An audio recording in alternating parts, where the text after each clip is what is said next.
오늘 메시지는 나팔절에 대한 메시지입니다. 예수님은 그 전날도 아닌, 그 다음날도 아닌 정확한 그날 무교절에 무덤에 계셨고 초실절에 부활하셨어요. 샤부옷은 오순절 때 일어났습니다. 마찬가지로 가을절기도 정확한 그때 일어날 것을 아시나요? 어느 해에 일어날지는 모릅니다. 우리가 날짜를 정하는 것이 아니에요. 이 모든 것이 일어날 것이라는 것을 믿는 것은 중요합니다. 그리고 절기 순서대로 일어나게 될 것입니다. 초실절 때 부활하지 않았다면 오순절도 오지 않았어요. 무덤에 묻히지 않았다면 부활할 수도 없는 것이지요. 그리고 죽어야 무덤에 묻히는 것이고요. 이와 마찬가지로 앞으로 3개의 가을 절기를 우리는 차례대로 경험하게 될 것입니다. 예언적으로 이 절기들은 이루어질 것입니다. 사람들이 이 근본적인 것을 깨닫지 못하면 예언을 이해할 수 없습니다. 가을 절기 중에 첫 번째로 이루어져야 할 절기는 나팔절입니다. 해가 지는 저녁에 시작해서 이틀 동안 진행됩니다. 자, 왜 그러는지 설명을 이따가 해드릴게요. 모에드란 단어는요, 약속이라는 뜻이에요. 신성한 약속. 주님이 정하신 그 신성한 약속에 대해 믿으시나요? 하나님께서 벌써 그 날들을 정하셨으니 저는 감사할 따름입니다. 하나님께서 그때 만난다고 약속하셨으니 우리도 그때 주님 계신 곳에 있어야 되겠지요? 여러분께 7절기에 대한 개요를 화면에 보여드리고 있습니다. 이 세상에 몇 가지 종류의 달력들이 우리가 있는데요. 우리는 보통 회계 달력과 세계적으로 쓰는 달력이 있고, 유대교는 종교력과 민간력이 있습니다. 종교력은 니산월에 시작이 돼요. 그리고 민간력 또는 농경력은 티슈리월이 첫 달이 되는 것입니다.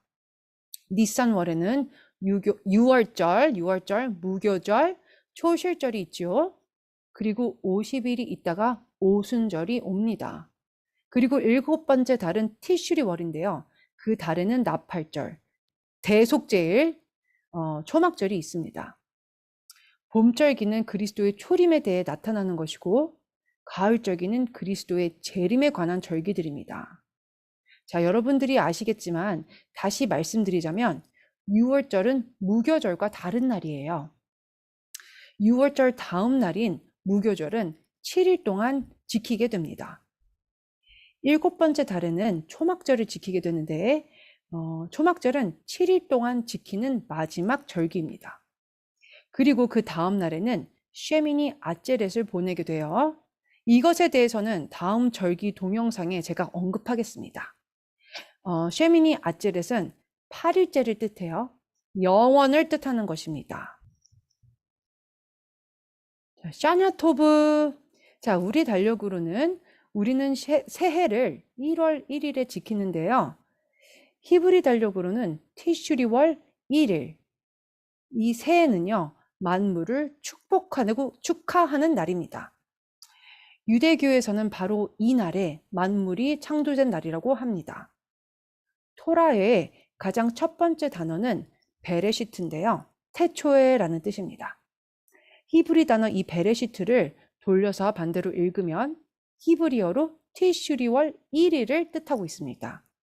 참 흥미롭죠? 티슈리월 1일은요. 새해입니다. 샤나 토브라고 인사를 합니다.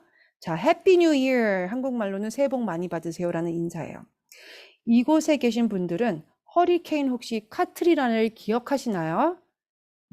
자, 여러분은 항상 여러분의 삶에 영향을 미칠 중요한 사건의 발생 가능성을 미리 알고 싶어 하지 않습니까? 사람들은 적어도 며칠 전이나 몇 주 전에 경고를 해주길 원합니다. 어떤 사람들은 경고를 통해 준비를 하기도 하지만 어떤 사람들은 그러지 않아요. 사람들은 특별히 삶과 죽음이 달려있는 상황이 온다면 어떤 일이 일어날지에 대한 소식을 미리 알고 싶어 합니다. 그래서 주님께서는 우리에게 절기들을 주셨어요. 우리가 신성한 약속들을 알아서 무엇이 앞으로 올지 기대할 수 있게 말이지요. 자, 지난번에 함께 나눴던 부분들을 좀 복습해 보겠습니다. 레위기 23장 1절 2절 여호와께서 모세에게 말씀하여 이르시되 이스라엘 자손에게 말하여 이르라 이것이 나의 절기들이니 너희가 성회로 공포할 여호와의 절기들이니라. 절기는 히브리어 단어로 모에드라고 하고요. 약속이라는 뜻입니다. 이 성회는 드레스 리허설을 의미하는 것입니다. 우리는 이 성회를 공포해야 하는 것입니다. 그래서 화면에 있는 사람이 지역 사람들에게 선포하는 것입니다. 저도 오늘 이 절기들을 여러분께 공포하고 있습니다. 왜냐하면 여러분들이 절기들을 얼마나 중요한지 이해하기 원하기 때문이에요. 자, 다음 화면을 보시면요. 자, 가을 절기에는 나팔절, 대속제일, 그리고 초막절이 있습니다. 이 절기들에 대해 설명해 드리겠습니다. 자, 나팔절은 욤키푸르에 근거한 회개를 나타내며 욤키푸르는 구속을 뜻하고 초막절은 기쁨을 뜻합니다. 자, 예언적으로 얼마나 잘 연결됐는지 보고 계시나요? 구속되기 위해서는 우리가 회개해야 합니다. 그리고 구속되고 나면 기뻐하게 됩니다. 자, 예언적으로 이 순서대로 일어나게 되는 것입니다. 욤 테루아를 상징하는 어구들이 있습니다. 먼저 나팔을 부는 날이라는 뜻이 있어요. 이날은 나팔을 부는 날이에요. 한 사람이 여러 가지 다른 이름으로 우리가 불려지는 경우들이 있죠. 자, 남편이 누구의 형제나 아들, 친구가 될 수 있는 것처럼 말이죠. 이 절기는 또 다른 이름들이 있어요. 각 이름마다 정말 중요한 의미들이 있습니다. 그리고 이 날에는 여러 가지 일들을 하게 됩니다. 마치 유월절처럼 말이죠. 어린 양을 죽인 리허설을 그날 한 것이죠. 자, 그런데 이날 무슨 일이 일어났지요? 6월절에 무슨 일이 일어났죠? 어린 양이신 예수님이 십자가에 못 박혔습니다. 이것처럼 우리가 말씀 속에서 나팔절에 어떤 일들이 일어났는지 보겠습니다. 나팔절의 뜻이 무엇일까요? 나팔절은 야곱의 환란으로 알려져 있고요. 대환란을 의미합니다. 저는 어떤 특정한 해인 이 날에 대환란이 시작될 것을 믿습니다. 이 날은 또한 심령을 깨우는 나팔 소리가 울리는 날입니다. 히브리어로 나소라고 합니다. 자, 영어로는 이것을 휴거, 랩처라고 하지요. 저는 휴거가 이 날 나팔절에 일어날 거라고 확신합니다. 어떤 일이 이 날에 일어날지 좀 이따가 말씀드릴게요. 그런데 이 휴거가 어떤 해에 일어날지는 모르는 것입니다. 자, 어떤 사람은 환란 전 휴거, 환란 중 휴거, 환란 후 휴거에 대해서 말씀들을 하시는데 제 생각에는요. 그저 하나님을 잘 섬기고 매일 준비되고 그렇다면 언젠가 우리가 휴거가 될 거라고 저는 믿습니다. 대환란이 시작되는 해에 휴거가 될지는 전혀 모르지만 하여튼 이 날에 일어날 것임을 믿습니다. 저는 그 날짜를 몰라요. 하지만 이 날에 일어난다는 것을 말씀드립니다. 자, 이 날은 또 욤 하딘이라고 불리는데요. 히브리어로 심판의 날이란 뜻입니다. 책이 열리는 날, 문이 열리는 날. 욤 하케세라고도 불리웁니다. 뜻이 이렇게 숨겨진 날이라는 뜻이에요. 하케투신 또는 네수임이라고도 해요. 이 뜻은 메시아의 결혼식 날이라는 뜻입니다.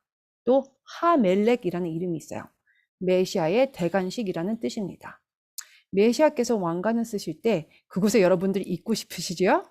자, 그때를 생각하면 나팔을 울릴 때라는 영어 노래도 생각납니다. 저는 정말 그곳에 있고 싶어요. 제가 긱하버라는 곳에서 메시안이 어떤 공동체들이랑 쇼파레를 100번 부른 적이 있었는데 너무 좋았었습니다. 저희는 나팔절과 관련된 찬양들을 불렀는데 어떤 찬양은 이스라엘아 깨어나라 라는 찬양이었어요. 우리는 다 깨어나야 합니다. 또 왕에 대한 찬양도 불렀습니다. 정말 좋은 시간을 보냈어요. 자, 우리가 화면을 보시면 달과 별들이 있죠.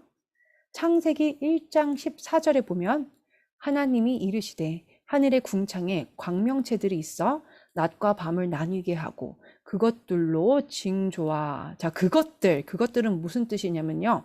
어떤 특정한 행성을 지칭하는 것이 아닌 바로 해, 달, 별, 모두를 말하는 것입니다. 그리고 징조는 히브리어로 스트롱 해석 226번에 보면 oath라고 합니다. 자, 깃발처럼 신호를 나타낸다는 뜻입니다. 동방 박사들이 별을 보고 메시아가 탄생한 것을 알았죠? 그것처럼 우리도 광명체들을 통해 신호를 받게 됩니다. 하나님께서 하늘에서 우리에게 무슨 일이 일어났는지 신호를 보내는 것입니다. 그래서 징조와 계절과, 자, 여기서 계절은 흔히 알고 있는 사계절을 말하는 것이 아니에요. 히브리어로 모에드라고 하는 것입니다. 자, 바로 절기를 말하는 것이죠. 절기는 신성한 약속들이에요. 우리가 신성한 약속의 날들이 언제인지 알 수 있기에 정말 중요한 것입니다. 자, 다시 말하지만 사계절을 말하는 것이 아니에요. 그래서 징조와 계절과 날과 해를 이루게 하라. 자, 절기들은 우리를 위한 하나님이 약속하신 시간들이며 또한 약속입니다. 그런데 이것이 왜 중요한지 아세요?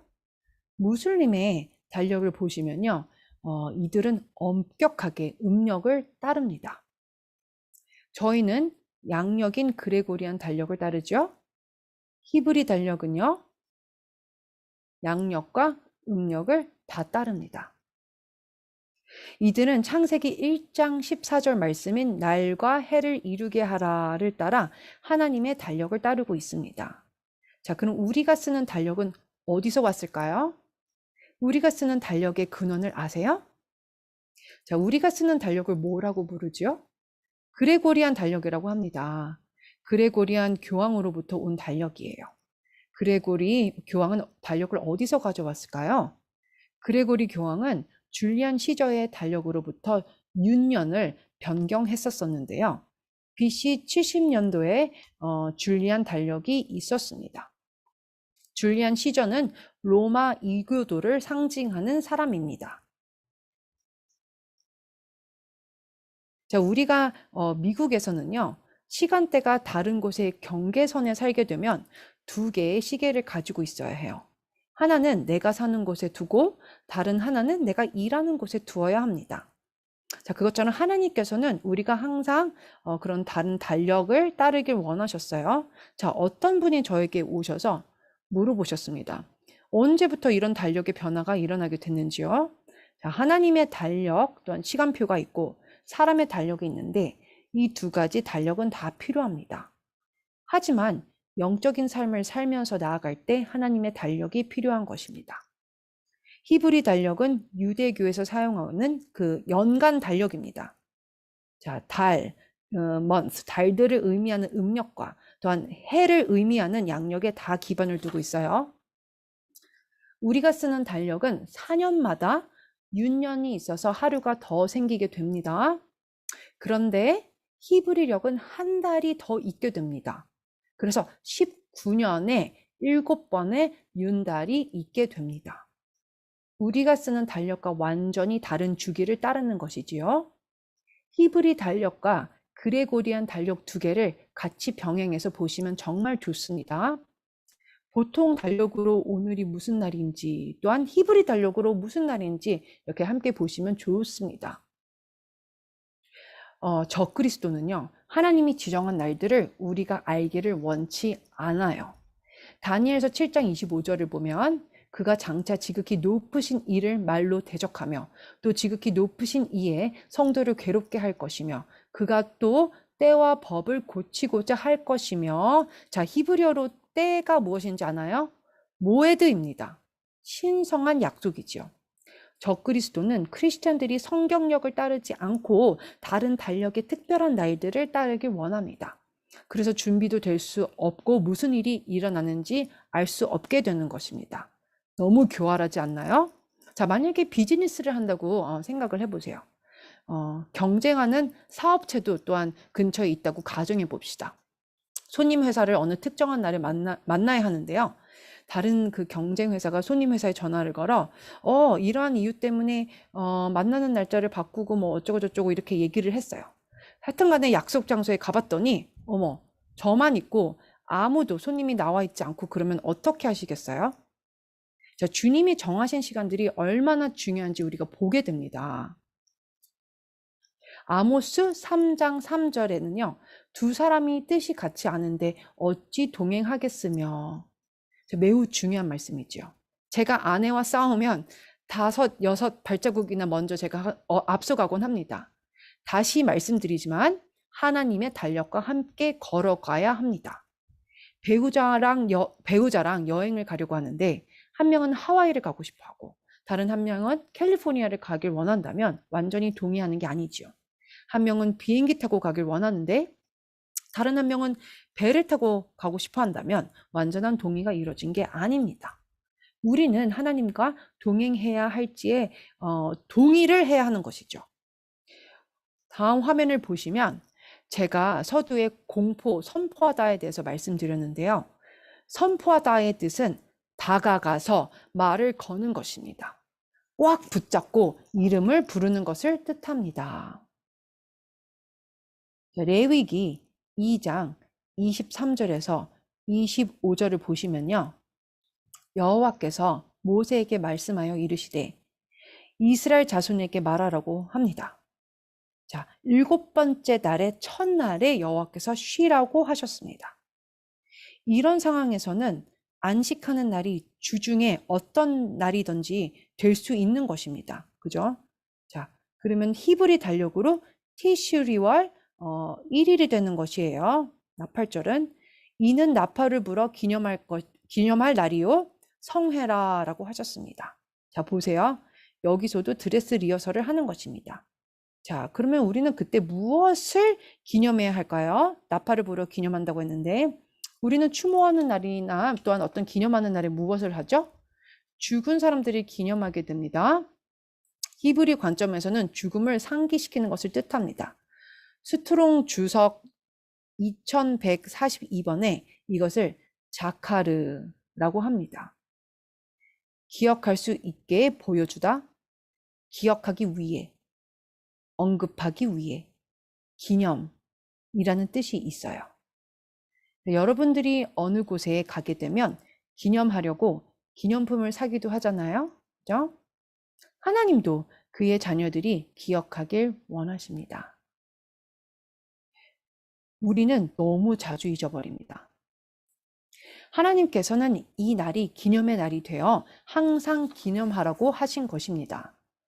말씀에 주님이 우리를 기억치 않으신다면 그것은 무엇을 뜻하는 거지요? 말씀을 보면 하나님은 우리가 그분을 기억하길 원하시고 그분은 우리를 항상 기억하십니다. 그런데 만약 주님이 누군가를 또 어떤 나라를 기억하고 싶지 않으신다고 그것이 말씀에 써 있다면 그것은 바로 그 나라가 주님께 거부당하는 것입니다. 누가복음 13장에 보면은 예수와께서 너희가 어디서 왔는지 알지 못하노라. 행악하는 모든 자들아 나를 떠나가라. 주님이 나는 너를 모른다 라고 하는 것은요. 너를 기억하지 못한다 라는 뜻입니다. 주님은 우리가 주님을 기억하길 원하십니다. 우리가 그렇게 할 때 주님이 우리를 기억하십니다. 제가 이 부분에 대해 더 설명해 드릴 것입니다. 민수기 10장 9절을 보겠습니다. 또 너희 땅에서 너희가 자기를 압박하는 대적을 치러 나갈 때에는 나팔을 크게 불지니 그리하면 너희 하나님 여호와가 너희를 기억하고 너희를 너희의 대적에게서 구원하시리라.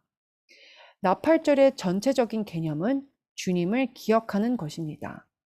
그래서 대적의 공격으로부터 구원을 받는 것입니다. 우리는 주님을 기억하길 원하고 하나님께서 우리를 기억하길 또한 원합니다. 우리가 쇼파르를 부를 때 주님께 저는 주님을 기억합니다 라고 하는 것입니다. 쇼파르 소리는 마치 주님 도와주세요 라고 외치는 소리 같은 것입니다. 말라기 3장 16절에서 18절 볼게요. 그때에 여호와를 경외하는 자들이 피차에 말하매 여호와께서 그것을 분명히 들으시고 여호와를 경외하는 자와 그 이름을 존중히 여기는 자를 위하여 여호와 앞에 있는 기념책에 기록하셨느니라. 만군의 여호와가 이르노라. 나는 내가 정한 날에 그들을 나의 특별한 소유로 삼을 것이요 또 사람이 자기를 섬기는 아들을 아낌같이 내가 그들을 아끼리니 그때에 너희가 돌아와서 의인과 악의를 분별하고 하나님을 섬기는 자와 섬기지 아니하는 자를 분별하리라. 자, 이 말씀은 슬기로운 처녀와 어리석은 처녀에 대한 말씀과 관련이 있습니다. 또 악한 종과 착한 종의 말씀과도 관련이 있어요. 주님의 소유된 자가 누구인지 아닌지를 알게 될 것입니다. 우리는 이 날이 기념해야 할 것 중 하나라는 것을 알 수가 있어요. 자, 유대교에서는 이 날에 이삭이 아브라함부터 결박된 날인 줄 여러분 아시나요? 하나님께서 아브라함에게 독자를 바치라고 하셨어요. 결박된 날이 바로 이 날인 것입니다. 유대 역사에서 볼 수 있습니다. 유대인들은 로시 하샤냐 때 이삭이 희생제물로 바쳐진 날이라고 역사에서 배우고 있어요. 유대인들이 이 날에 대해 말하기를 하나님께서 나팔 소리를 들을 때 심판의 자리에서 일어나 자비와 용서의 자리로 옮긴다라고 합니다. 그래서 나중에 수풀에 무엇이 걸려 있었지요? 네, 순양의 뿔이었습니다. 그래서 이 뿔은요, 심판이 아닌 하나님의 자비를 상기시켜 주는 것입니다. 흥미롭죠? 그래서 우리가 기억해야 될 것은 바로 이것입니다. 자, 이삭은 누구를 의미하죠? 예슈아입니다. 그래서 우리는 이날 예슈아를 기억해야 합니다.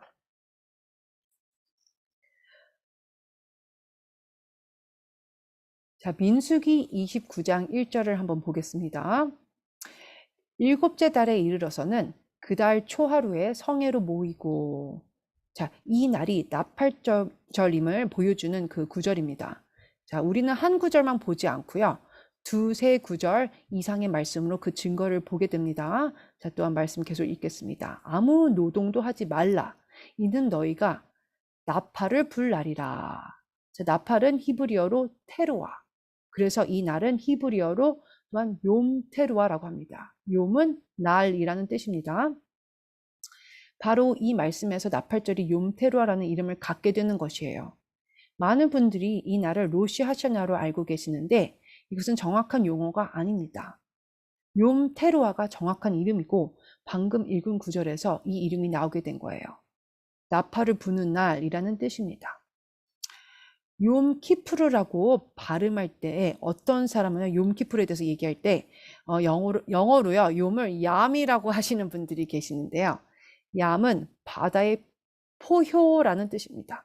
그래서 얌키푸르라고 말씀하신다면 그날은 바다의 포효의 대속제일이라는 것을 뜻하기 때문에 욤이라는 단어를 이 발음하실 때 얌이라고 하지 않고 욤키푸르 또한 욤테루아 이렇게 발음하셔야 되는 거예요. 자, 우리 테루아를 일단 우리가 보실 때 이 단어는 무슨 뜻일까요? 민수기를 보면 나팔을 부는 것만 의미하는 것이 아닌 기쁨의 환호 또한 전투할 때의 함성을 뜻합니다. 특별히 기뻐하기 위해 또한 외치기 위해 경보를 울리는 나팔 소리를 우리가 부르게 됩니다. 자, 저는 여러분들이 이전에 보셨어도 이해하지 못한 많은 용어들을 앞으로 알려드릴 겁니다. 그리고 계속 나팔절, 나팔절, 나팔절이라는 단어를 모든 곳에 제가 언급하게 될 것입니다. 자, 오늘 경고라는 중요한 단어를 보게 될 것이고 또한 트럼펫, 또한 외침이라는 단어를 보게 될 것입니다. 이 세 단어가 핵심 단어들이 될 것입니다. 고린도전서 14장 8절에 만일 나팔이 분명하지 못한 소리를 내면 누가 전투를 준비하리요. 쇼파레를 부는 목적은 전투를 위한 함성 소리입니다. 그런데 분명한 나팔 소리를 모르면요, 모이라는 소리인지 아니면 전투하러 가는 소리인지 어떻게 알 수 있을까요? 우리가 시편 47편 5절을 볼게요. 하나님께서 즐거운 함성 중에 올라가시며, 자, 즐거운 함성은 히브리어로 테루아라고 합니다. 여호와께서 나팔 소리 중에 올라가시도다. 이 나팔은 사람이 만든 것이 아닌 동물의 뿔인 그 쇼파르를 말하는 것입니다. 이 말씀은요, 바로 데살로니가 전서 4장 16절에서 인용하고 있는 말씀이에요.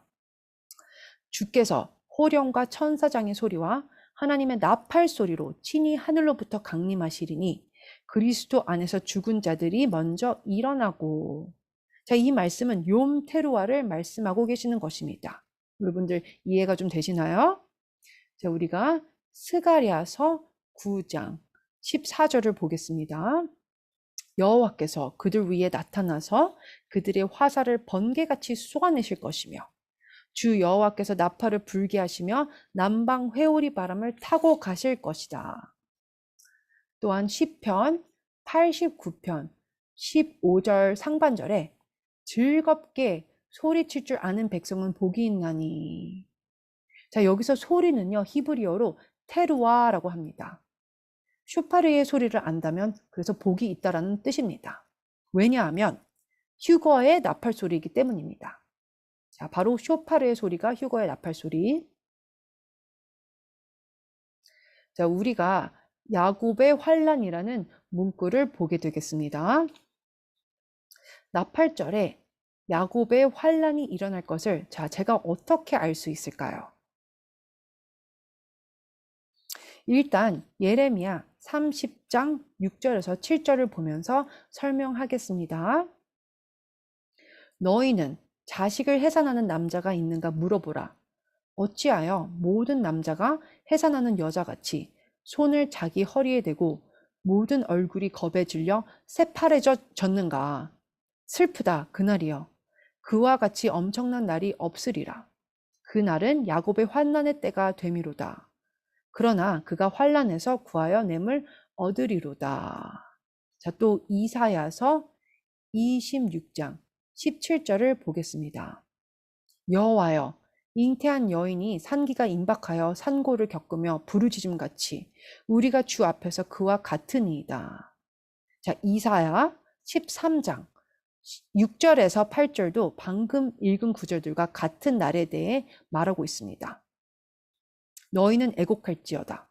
여호와의 날이 가까웠으니 전능자에게서 멸망이 임할 것이미로다. 그러므로 모든 손에 힘이 풀리고 각 사람의 마음이 녹을 것이라. 그들이 놀라며 괴로움과 슬픔에 사로잡혀 해산이 임박한 여자같이 고통하며 서로 보고 놀라며 얼굴이 불꽃 같으리로다. 이 날이 어떨지 여러분 상상이 되시나요? 자, 우리가 다니엘서 12장 1절을 한번 볼게요. 그때 내 민족을 호위하는 큰 군주 미가엘이 일어날 것이요 또 환란이 있으리니 이는 개국 이래로 그때까지 없던 환란일 것이며 그때 내 백성 중 책에 기록된 모든 자가 구원을 받을 것이라. 자, 책이라는 단어는요 욤테루아 때 매우 중요한 단어가 됩니다. 왜냐하면 제가 말씀드렸죠. 책을 여는 것이 또한 문을 여는 것이라고 했어요. 책을 열다, 문을 열다는 다 욤테루아의 중요한 용어들입니다. 자, 이것에 대해 핵심 구절을 한번 볼게요. 스바냐 1장 14절부터 16절. 여호와의 큰 날이 가깝도다. 가깝고도 빠르도다. 자, 그 큰 날이 언제죠? 대환란의 때인 것입니다. 여호와의 날의 소리로다. 용사가 거기서 심히 슬피 우는도다. 그날은 분노의 날이요 환란과 고통의 날이요 황폐와 패망의 날이요 캄캄하고 어두운 날이요. 자, 중요하게 우리가 알아야 되는 사실이죠. 또한 구름과 흑암의 날이요. 나팔을 불어 경고하며. 자, 이 날이 그래서 욤테루아라는 뜻입니다. 견고한 성읍들을 치며 높은 망대를 치는 날이도다. 바로 이 구절에서 히브리어로 이 날은 쇼파르를 부는 날이라고 써 있습니다. 우리가 마태복음 24장 7절에서 8절을 보겠습니다. 민족이 민족을, 나라가 나라를 대적하여 일어나겠고 곳곳에 기근과 지진이 있으리니 이 모든 것은 재난의 시작이니라. 자, 헬라어로요, 재난은 산고의 고통을 의미합니다. 아모스 5장 20절에 보면요. 여호와의 날은 빛 없는 어둠이 아니며 빛남 없는 캄캄함이 아니냐라고 써 있습니다. 주의 날이 어떻게 앞으로 될지 여러분 아시겠지요? 네.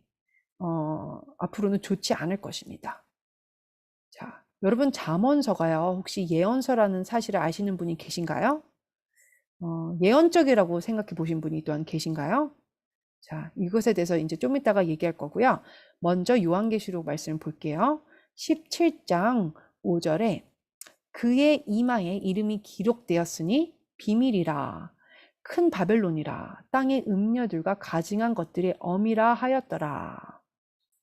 자, 우리 다니엘서 11장 32절도 잠시 보겠습니다. 이 말씀은요, 적그리스도에 대해 말씀하고 있어요.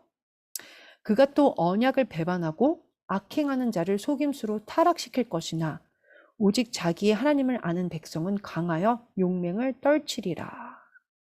자, 이제 잠언서로 갈게요. 잠언 7장 1절부터 3절. 내 아들아, 내 말을 지키며 내 계명을 간직하라.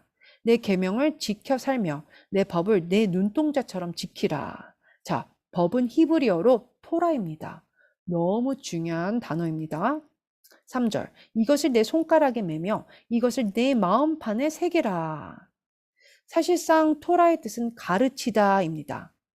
법이라고 쓰면 좀 부정확한 그 번역입니다. 법이라고 말씀에 써 있는 것을 보시면 그 부정확한 것인데요. 거의 대부분 말씀을 보시면 성경 말씀에 법이라고 하면요. 다 토라를 뜻하는 것이고 또한 토라는 히브리어로 가르치다 아니면 손가락으로 가리키다라는 뜻입니다. 또한 적중하다라는 뜻도 있고요. 자, 죄는요. 죄의 뜻은 빗나가다라는 뜻입니다. 토라는요. 표적을 적중하는 것입니다. 또한 또 빛처럼 흘러가다라는 뜻도 있습니다. 우리가 이거랑 연관된 말씀을 보겠습니다. 잠언서 7장 4절부터 10절. 자, 이 말씀을 보시면서 왜 토라를 이해하고 마음판에 새겨야 하는지 우리가 한번 보겠습니다. 지혜에게 너는 내 누이라 하며 명철에게 너는 내 친족이라 하라. 그리하면 이것이 너를 지켜서 음녀에게 말로 호리는 이방 여인에게 빠지지 않게 하리라. 내가 내 집 들창으로 살창으로 내다보다가 어리석은 자 중에 젊은이 가운데서 한 지혜 없는 자를 보아노라. 그가 거리를 지나 음녀의 골목 모퉁이로 가까이 하여 그의 집 쪽으로 가는 데에 자, 저는 왜 이 사람이 음녀의 집 쪽으로 가는지 모르겠습니다. 자, 9절. 저물 때, 황혼 때, 깊은 밤 흑암 중에라. 자, 이때는 야곱의 환란의 때를 말하는 것입니다. 그때에 기생의 옷을 입은 간교한 여인이 그를 맞으니. 자, 요한계시록 아까 방금 읽은 그 음녀에 대한 것이죠. 기생. 그 음녀가 뭐라고 하는지 우리 또한 잠언 7장 13절에서 15절을 보겠습니다. 그 여인이 그를 붙잡고 그에게 입맞추며 부끄러움을 모르는 얼굴로 그에게 말하되 내가 화목제를 드려 서원한 것을 오늘 갚았노라. 자, 종교적인 음녀입니다. 그러므로 내가 너를 맞으려고 나와 네 얼굴을 찾다가 너를 만났도다. 잠시 우리가 마가복음 13장 34절 말씀으로 가서 한번 볼게요. 가령 사람이 집을 떠나 타국으로 갈 때 그 종들에게 권한을 주어 각각 사물을 맡기며 문지기에게 깨어 있으라 명함과 같으니. 자, 누가 집을 떠나 타국으로 간 것이죠? 예수와이십니다.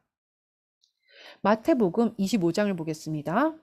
또 어떤 사람이 타국에 갈 때에 그 종들을 불러 자기 소유를 맡긴과 같으니 각각 그 재능대로 한 사람에게는 금 5달란트를, 한 사람에게는 2달란트를, 한 사람에게는 1달란트를 주고 떠났더니. 자, 이 구절에 나온 사람은 그 타국으로 간 사람은 예수임을 알 수가 있습니다.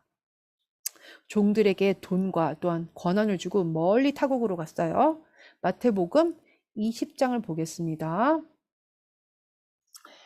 천국은 마치 품꾼을 얻어 포도원에 들여보내려고 이른 아침에 나간 집주인과 같으니. 자, 그럼 이 품꾼들은 나중에 품삯을 받았음에도 불구하고 집주인을 원망했습니다. 누가 집주인이지요? 예수와이십니다. 다시 잠언서 7장으로 가서 음녀가 뭐라고 말하는지 보겠습니다. 18절. 오라 우리가 아침까지 흡족하게 서로 사랑하며 사랑함으로 휘락하자. 남편은 집을 떠나 먼 길을 갔는데 은 주머니를 가졌은즉 보름날에나 집에 돌아오기라고 하며, 자, 보름날은 영어로는 정한 날이라고 이렇게 써 있어요. 영어 번역에는. 자, 사탄도 주님의 그 시간표를 알고 있습니다. 메시아가 초막절 때 다시 와서 천년 왕국을 통치할 것도 알고 있어요. 정한 날이라고 한 날이 히브리어로 무엇인지 여러분 아시나요? 캐세라고 합니다. 보름달이라는 뜻입니다. 자, 그래서 보름달이 뜰 때의 절기가 여러분 왜 중요할까요? 왜냐하면 6월절이 니산월 14일에 시작했고 무교절이 15일에 시작했는데요. 이 날이 히브리 달력으로는 보름달이 뜨는 날입니다. 초막절은요, 티슈리월 15일인데 이 날에도 보름달이 뜹니다. 자, 나팔절은 초승달이 뜨는 날입니다. 아직 성취되지 않은 절기인 초막절은요, 보름달이 뜨는 날인 것입니다. 자, 초막절 때 예수와의 천년왕국의 통치가 시작될 때요, 백성들 사이에서 예수와가 장막이 되시는 것입니다. 예수와께서 밤에 도적같이 온다고 말씀에 쓰여 있죠. 자, 그럼 그건 누구한테 말하는 것일까요? 자, 화면에 보시는 그 사진을요, 저는 인터넷에서 찾았는데 4대 교회가 여러분 좋은 본보기가 될 것 같아서 여러분에게 보여드립니다. 요한계시록 3장 1절에서 3절. 4대 교회의 사자에게 편지하라. 하나님의 7 영과 7 별을 가지신 이가 이르시되 내가 내 행위를 아노니 내가 살았다 하는 이름은 가졌으나 죽은 자로다. 자, 그래서 주님이 누구한테 말씀하시지요? 죽은 교회에게 말씀하시는 것입니다. 2절, 너는 일깨어 그 남은 바 죽게 된 것을 굳건하게 하라. 내 하나님 앞에 내 행위에 온전한 것을 찾지 못하였노니 그러므로 내가 어떻게 받았으며 어떻게 들었는지 생각하고 지켜 회개하라. 만일 일깨지 아니하면 내가 도둑같이 이르리니 어느 때 내게 이를지 네가 알지 못하리라. 주님께서 누구에게 도적같이 임하게 된다고 한 것이죠? 네, 죽은 교회한테 말한 것입니다. 요한계시록 3장의 다른 교회를 또한 볼게요. 라오디게아 교회에게 주님이 말씀하십니다. 내가 말하기를 나는 부자라 부요하여 부족한 것이 없다 하나 내 공고한 것과 가련한 것과 가난한 것과 눈먼 것과 벌거벗은 것을 알지 못하는도다. 내가 너를 권하노니 내게서 불로 연단한 금을 사서 부요하게 하고 흰 옷을 사서 입어 벌거벗은 수치를 보이지 않게 하고 안약을 사서 눈에 발라보게 하라. 요한계시록 16장 15절에는 뭐라고 했나요? 보라, 내가 도둑같이 오리니 누구든지 깨어 자기 옷을 지켜 벌거벗고 다니지 아니하며 자기의 부끄러움을 보이지 아니한 자는 복이 있도다. 바로 이 구절은 라오디게아 교회를 말씀하시는 것입니다. 예수와께서 죽은 교회와 미지근한 교회에게 도적같이 임하실 것입니다. 유대교에서는요, 대제사장이 밤에 도둑처럼 온다고 하는 거 여러분 아시나요? 자, 성전을 지키는 사람들이 있었어요. 밤에도 이들은 지키게 됩니다. 그러면요, 대제사장이 와서 그들이 자나 안 자나 이렇게 보러 옵니다. 만약 그들이 자고 있으면 대제사장이 제단에 숯을 가져와서 그들의 겉옷에 대면요, 그들이 뜨거워서 소리치고 뛰어다니면서 그들이 입은 옷을 벗게 되고 벌거벗은 몸으로 성전 뜰을 뛰어다니게 되는 것입니다. 대제사장은 문자 그대로 자는 자들에게 도둑처럼 밤에 오는 것입니다. 마태복음 25장 8절에서 13절을 보겠습니다. 지혜로운 처녀와 어리석은 처녀들에 대한 말씀이지요. 자, 미련한 자들이 슬기 있는 자들에게 이르되 우리 등불이 꺼져가니 너희 기름을 좀 나눠달라 하거늘 슬기 있는 자들이 대답하여 이르되 우리와 너희가 쓰기에 다 부족할까 하노니 차라리 파는 자들에게 가서 너희 쓸 것을 사라 하니 그들이 사러 간 사이에 신랑이 오므로 준비하였던 자들은 함께 혼인잔치에 들어가고 문은 닫힌지라.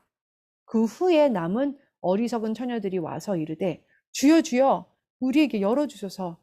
대답하여 이르되 진실로 너희에게 이르노니 내가 너희를 알지 못하노라 하였느니라. 그런즉 깨어있으라. 너희는 그 날과 그때를 알지 못하느니라. 자, 지금 주님이 누구에게 말씀하는 거지요? 어리석은 처녀들입니다. 누가복음 12장의 종에 대한 말씀을 또 볼게요. 주인이 와서 깨어 있는 것을 보면 그 종들은 복이 있으리로다. 종들이 깨어 있는 것입니다. 그죠? 내가 진실로 너희에게 이르노니 주인이 띠를 띠고 그 종들을 자리에 앉히고 나와 수종들리라. 주인이 혹 2경에나 혹 3경에 이르러서도 종들이 그같이 하고 있는 것을 보면 그 종들은 복이 있으리로다. 너희도 아는 바니 집 주인이 만일 도둑이 어느 때 이를 줄 알았더라면 그 집을 뚫지 못하게 하였으리라. 자, 집 주인은 깨어 있어서 도둑이 들어오지 못하게 지키고 있는 것입니다. 그러므로 너희도 준비하고 있으라. 생각하지 않은 때에 인자가 오리라 하시니라. 베드로가 여짜오되 주께서 이 비유를 우리에게 하심이니까 모든 사람에게 하시니까? 주께서 이르시되 지혜 있고 진실한 청지기가 되어 주인에게 그 집 종들을 맡아 때를 따라 양식을 나누어 줄 자가 누구냐? 주인이 이를 때에 그 종이 그렇게 하는 것을 보면 그 종은 복이 있으리로다. 자, 이 종은 지금 깨어 있다라는 것이죠. 네, 계속해서 말씀 보겠습니다. 내가 참으로 너희에게 이르노니 주인이 그 모든 소유를 그에게 맡기리라. 만일 그 종이 마음에 생각하기를 주인이 어디 오리라 하여 남녀 종들을 때리며 먹고 마시고 취하게 되면 생각하지 않은 날 알지 못하는 시각에 그 종의 주인이 이르러 엄히 때리고 신실하지 아니한 자의 받는 벌에 처하리니. 자, 주님께서는요, 바리새인들과 사두개인들에게 뭐라고 하셨죠? 마태복음 16장 3절 보겠습니다. 아침에 하늘이 붉고 흐리면 오늘은 날이 굳겠다 하나니 너희가 날씨는 분별할 줄 알면서 시대의 표적은 분별할 수 없느냐? 자, 사두개인들은 무슨 일이 일어났는지 이해하지 못하는 것입니다. 누가복음 19장에 이르시되 너도 오늘 평화에 관한 일을 알았더라면 좋을 뻔하였거니와 지금 내 눈에 숨겨졌도다. 자, 귀한 말씀들을 계속 보게 되겠습니다.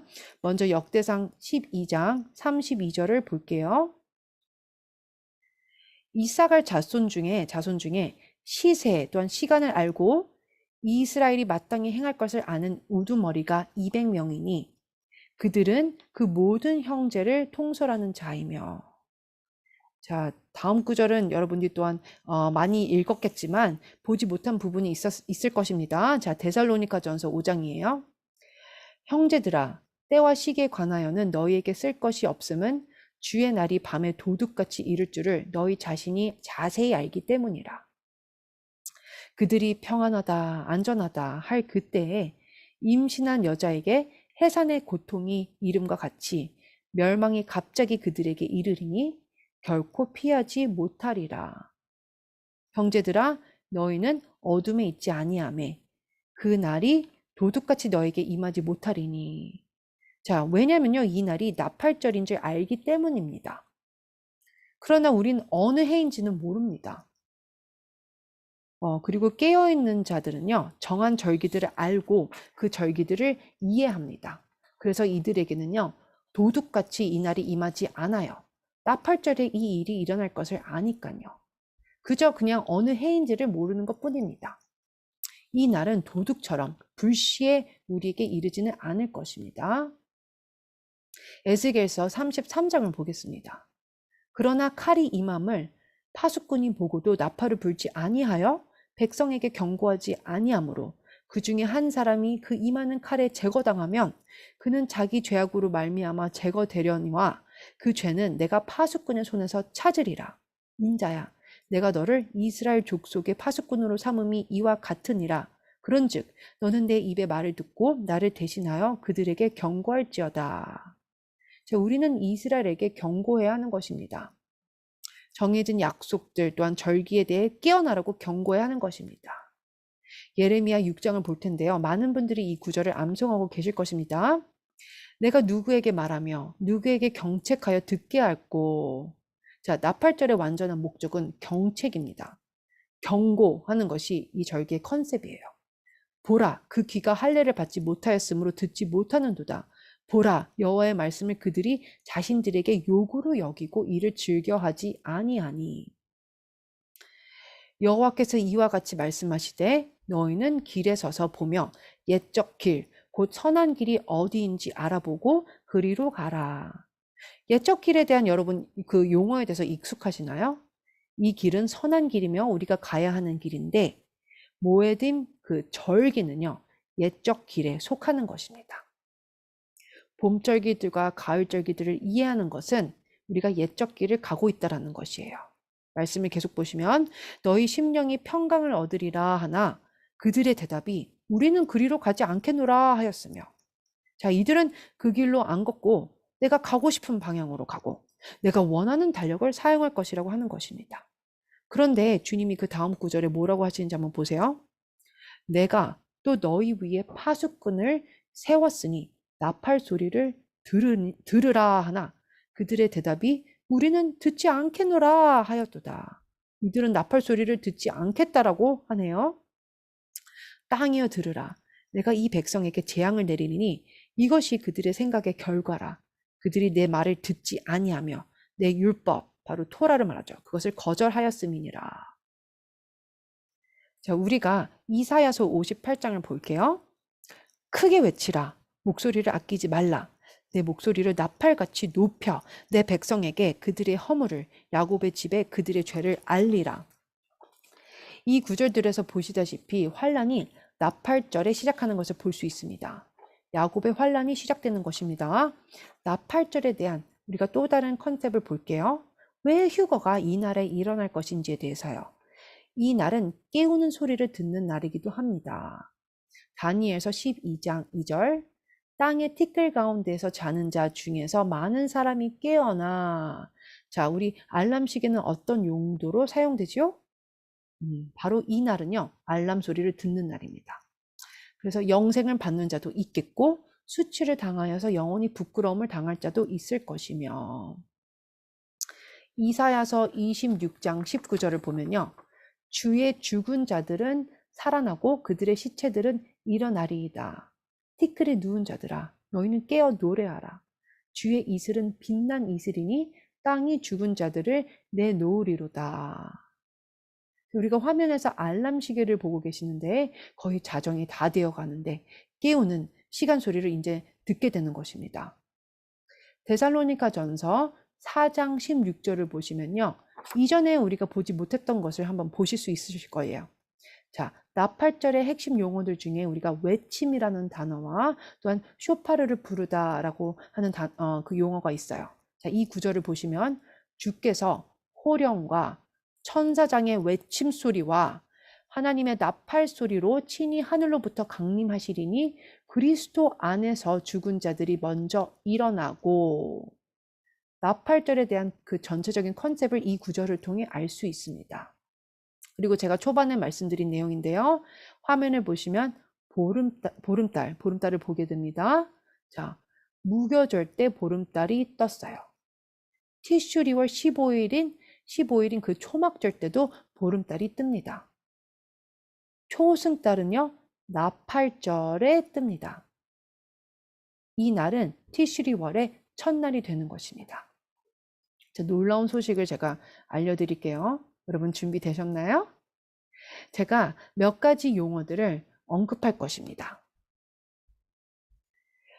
여러분, 유대인들이 바빌론과 다른 나라로 퍼졌기 때문에 디아스포라라는 단어를 사용하지요. 여기저기 다 퍼지게 됐습니다.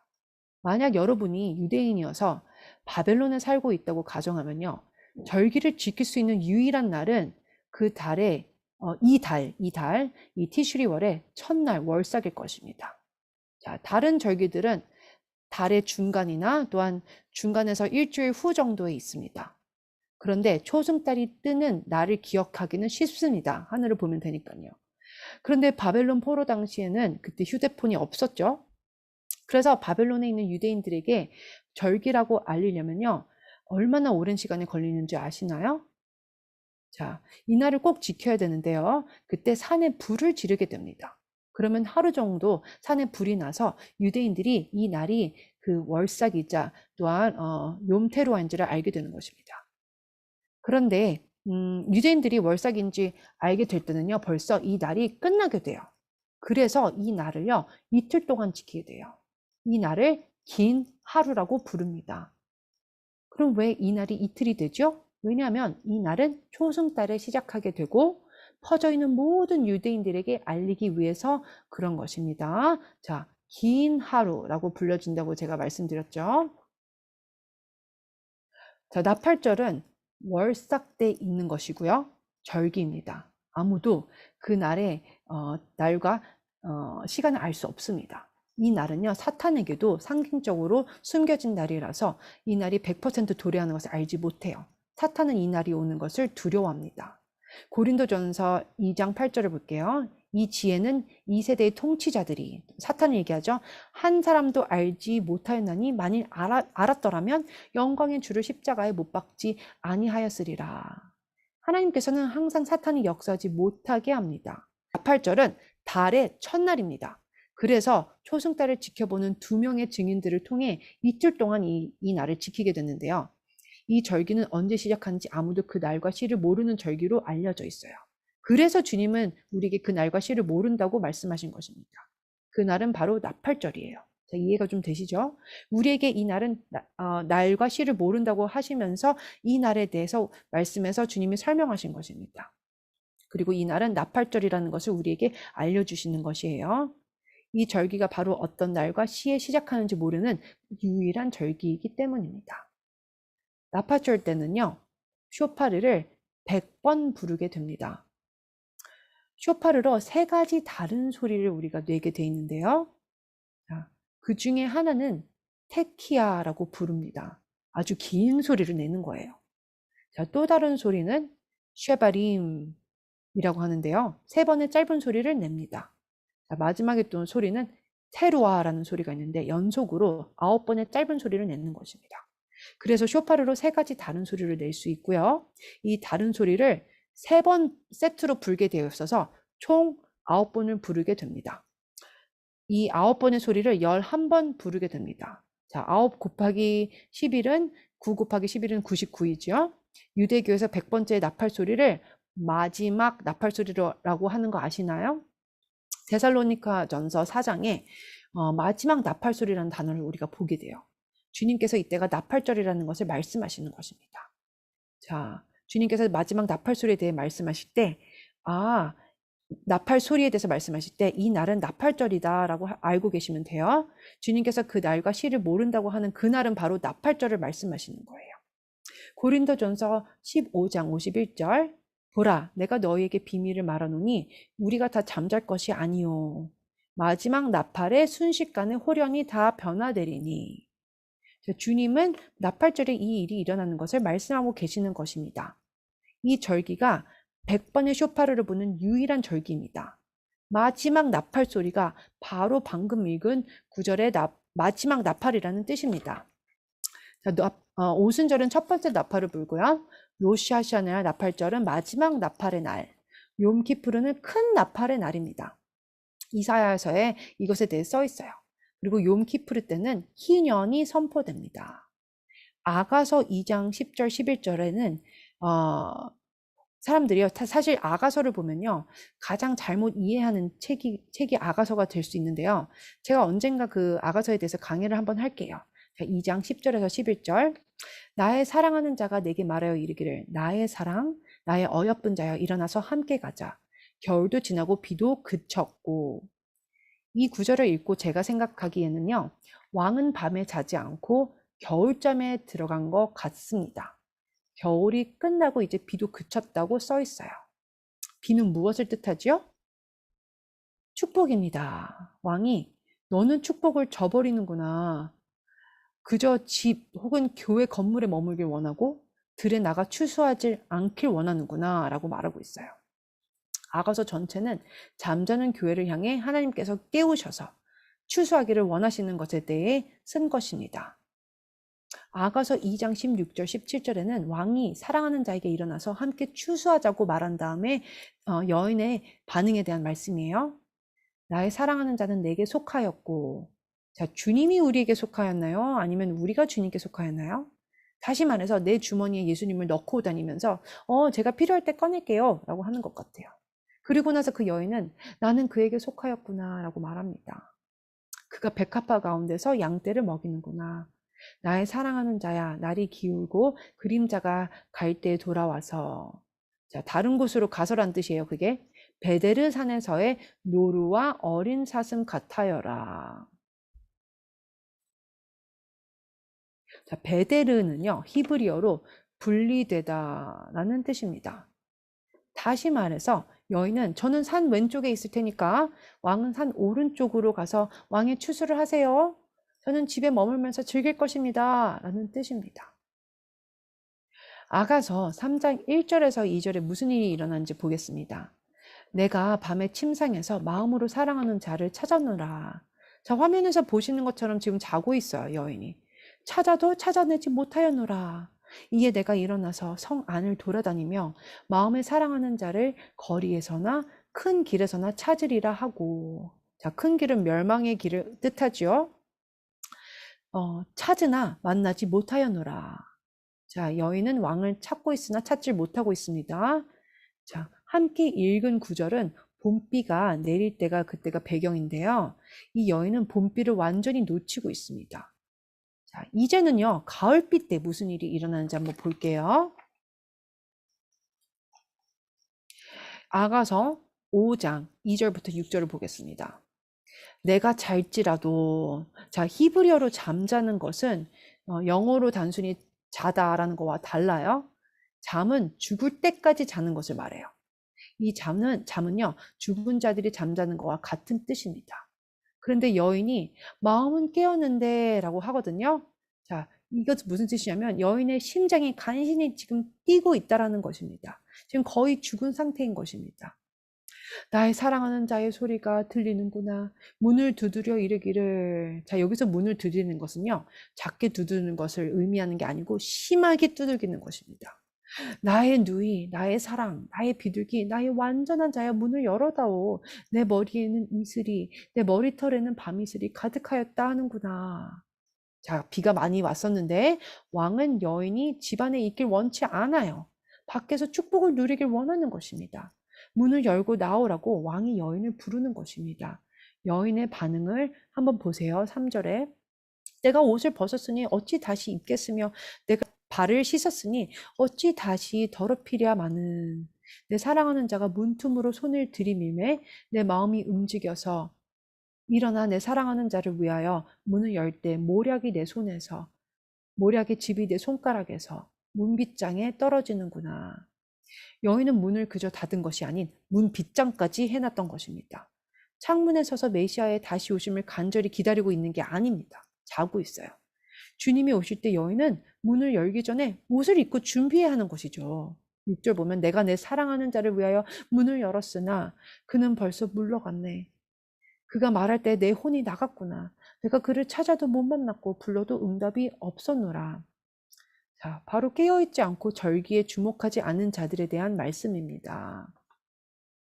자, 우리가 신약 브릿 하다시아 에베소서 5장 14절 그러므로 이르시기를 잠자는 자여 깨어서 죽은 자들 가운데서 일어나라. 그리스도께서 너에게 비추이시니라 하셨느니라. 자, 이 말씀은 곧 지금 방금 읽은 아가서 말씀과 연결이 됩니다. 좋은 말씀이죠. 네. 심판의 날, 다른 말로 책이 열린 날, 문이 열린 날에 대한 좋은 예를 한번 보겠습니다. 하나님께서 심판을 가져오시기 전에 여러분께 미리 경고하시는 것을 여러분 아시나요? 우리에게 경고를 먼저 하시는 분이세요. 주님은. 자, 40이라는 숫자는 항상 시험이나 경고를 위한 숫자입니다. 니느웨가 40일 동안 회개했죠. 금송아지 사건 이후에 모세가 40일 동안 회개하러 시내산에 올라갔습니다. 40일 동안 또한 예수님께서 광야에서 금식하셨어요. 그리고 12 정탐꾼들이 40일 동안 가나안 땅을 정탐했습니다. 민수기 13장 24절에서 25절에 보면요. 정탐꾼들이 포도를 이렇게 따고 돌아온 곳을 에스골 골짜기라고 불렀다라고 써 있습니다. 자, 이 구절을 통해 우리가 무엇을 알 수 있죠? 포도 수확은 여러분 가을에 합니다. 이 구절은 바로 가을 절기에 대해 말하는 것입니다. 정탐꾼들이 40일 동안 정탐했다고 했지요. 이들은 헤브론에서 포도를 따왔습니다. 헤브론은 어떤 곳입니까? 자, 헤브론에 누구의 무덤이 있지요? 아브라함, 이삭, 야곱의 무덤이 있습니다. 하나님께서 정탐꾼들을 헤브론으로 인도하셔서 그곳에서 포도를 따게 하셨고 또한 거인같이 큰 거주민들을 보게 하셨습니다. 근데 정탐꾼들은요, 이 땅의 아낙 자손들에게만 집중을 한 것입니다. 자, 현재는 우리가 엘룰월에 있는데요. 자, 그 40일 가운데 지금 우리가 서 있는 것입니다. 엘룰월은 30일 동안의 시간이 있고요. 그 다음에 티슈리월이 다음에 오게 되고요. 첫 열흘까지 가게 되면 우리가 이제 욤키푸르를 맞이하게 됩니다. 그래서 다 합치면은 40일이 되죠. 예수님이 광야에서 시험을 받았을 때가 바로 이 40일인 것입니다. 그래서 이 40일은 시험을 받는 날이 되기도 하고 시련을 당하는 날이 되기도 합니다. 40일의 마지막 열흘은 경외의 날들이라고 합니다. 공포가 아닌 경외하는 것입니다. 이날은 엘루월 1일에 세례 요한이 예수님에게 침례를 베풀었습니다. 그리고 나서 40일이 지나고 예수님께서 광야에서 나오고 나사렛의 그 회당에 들어가시게 되는 것입니다. 주의 성령이 내게 임하였으니 포로된 자에게 자유를 주고 주의 은혜의 해를 선포하라고 하십니다. 은혜의 해, 이 희년은요, 레위기 25장에 따르면 욤키푸르 때에만 일어납니다. 그렇기 때문에 이 40일 동안 예수와께서 광야에 계셨던 것을 알 수가 있어요. 요한계시록 14장. 또 불을 다스리는 다른 천사가 제단으로부터 나와 예리한 낫 가진 자를 향하여 큰 음성으로 불러 이르되 내 예리한 낫을 휘둘러 땅에 포도송이를 거두라. 바로 가을 절기 때를 말하는 것입니다. 볼이나 밀추수에 대해서 말하지 않고 있어요. 왜냐하면 그것은 다 예수님의 초림 때 성취되었습니다. 자, 그래서 이것은 가을 축제에 대한 말씀이에요. 법정에 가보신 적이 있으신가요? 법정 회의에 참석해 보신 적이 있으세요? 우리에게는 온 우주의 올바르고 존귀한 재판관이 이 땅을 주재하고 계십니다. 욤테루아 때 책들이 열리고 모든 자들이 하나님의 심판대 앞에 지나가게 됩니다. 경외의 날 10일이 지나고요. 욤키푸르 때 책들이 이제 닫히고 벌이 선고되게 됩니다. 유대 역사에서 매년마다 나팔절에 하늘 법정이 열린다고 유대교는 믿고 있어요. 책들이 열리고 문자 그대로 하나님이 모든 사람의 행위를 보시고 어떻게 했는지 확인하는 것입니다. 나팔절에 하늘의 법정이 일어나는 것입니다. 재판은 10일 동안 대속죄일까지 지속돼요. 우리의 삶이 저울 위에 놓여있게 돼요. 재판에 대한 의미는 누군가의 손에 나의 삶의 모든 감각이 붙잡힌 되는 것입니다. 우리의 삶이 지금 하나님의 손에 있지요?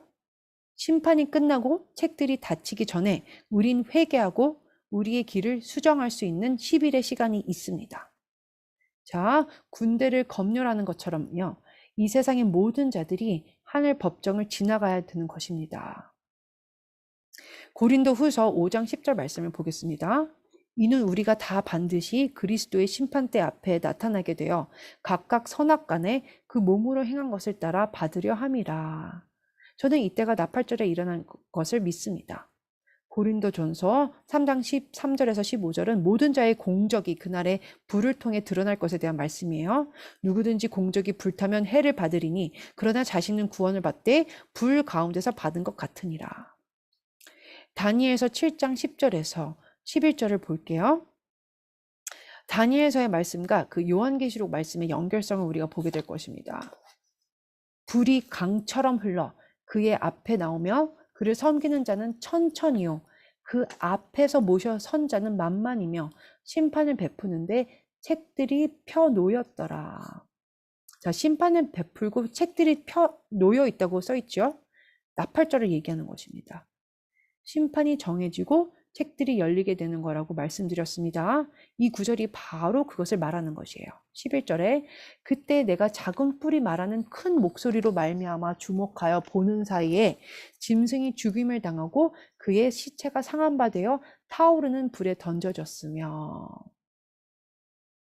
요한계시록 5장 11절에서 13절 이 구절은요, 사도 바울이 다니엘처럼 똑같은 환상을 본 말씀이에요.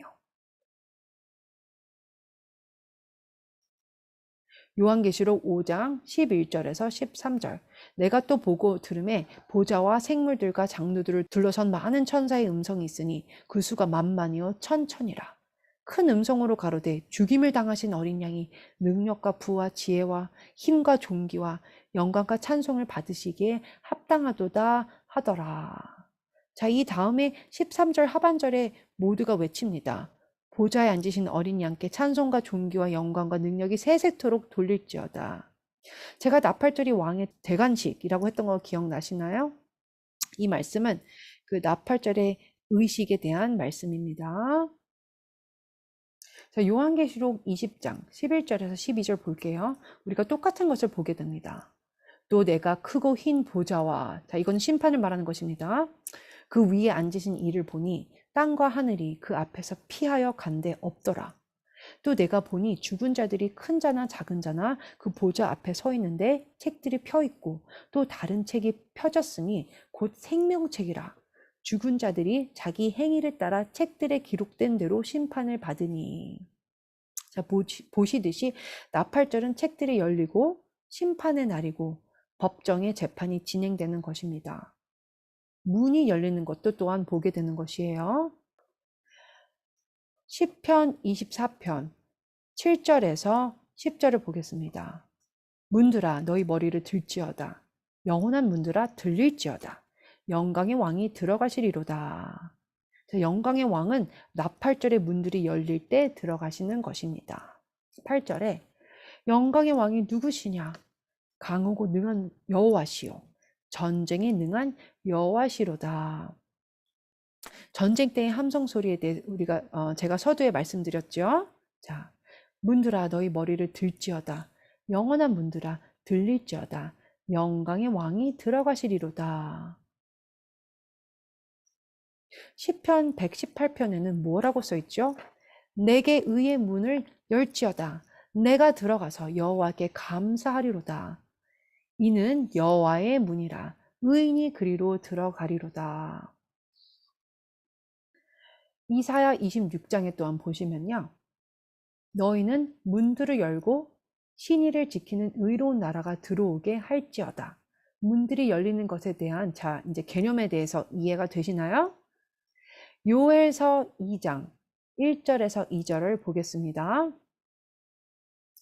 시온에서 나팔을 불며 나의 거룩한 산에서 경고의 소리를 질러. 자, 나팔절을 말하는 것입니다. 이 땅 주민들로 다 떨게 할지니 이는 여호와의 날이 이르게 됨이니라. 이제 임박하였으니 곧 어둡고 캄캄한 날이요 짙은 구름이 덮인 날이라. 요에서 2장 11절에서 또한 13절을 보겠습니다. 여호와께서 그의 군대 앞에서 소리를 지르시고, 여호와의 날의 소리에 대한 말씀입니다. 이 예언은 사실 최근에 얼마 전, 10몇 년 됐죠. 하여튼 이루어졌고, 조금 이따가 제가 설명해 드릴게요. 스바냐서 1장 14절에서 16절을 보겠습니다. 여호와의 큰 날이 가깝도다. 가깝고도 심히 빠르도다. 여호와의 날의 소리로다. 자, 방금 요에서에서 소리를 지른다라는 그 말씀을 읽었죠. 또한 스바냐 1장 16절로 한번 건너서 보면요. 나팔을 불어 경고하며 견고한 성읍을 치며 높은 망대를 치는 날이로다. 자, 흥미로운 것은요. 나팔절이 욤 하카세라고도 알려져 있는데 숨겨진 날이라는 뜻입니다.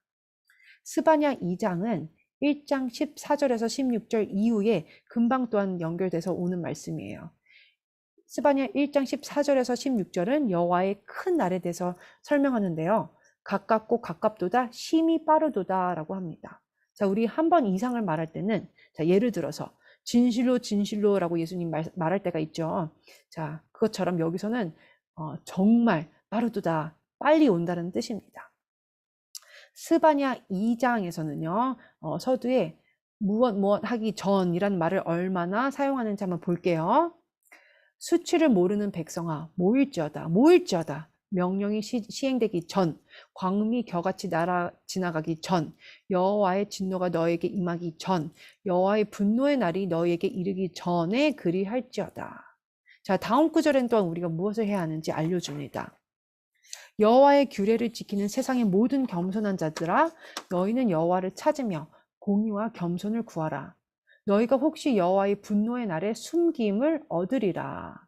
자, 이 날에 숨김을 받기를 원하시죠? 네. 그 다음 구절을 한번 보겠습니다. 가사가 버리우며. 자, 15년 전에 무슨 일이 일어났죠? 가사는 가자지구인데요. 가자지구가 철수를 했어요. 2005년 8월 14일에 아부월 9일에 해가 질 때 가자가 철수하기 시작한 것입니다. 주님의 날이 가깝고 심히 빠르다 그 말씀에서 첫 번째로 우리가 볼 수 있는 게 가자가 버리움을 받는 것입니다. 시편 27편 5절에 보면요. 여호와께서 환난 날에 나를 그 초막 속에 비밀히 지키시고 그 장막 은밀한 곳에 나를 숨기시며 바위 위에 높이 두시리로다.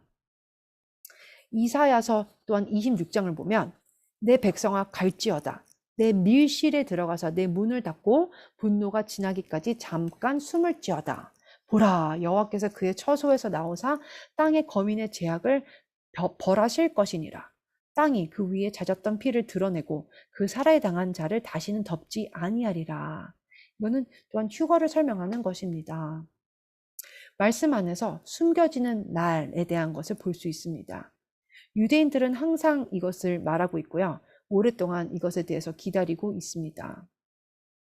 자, 크리스천들은 봄절기를 이해하고 있습니다.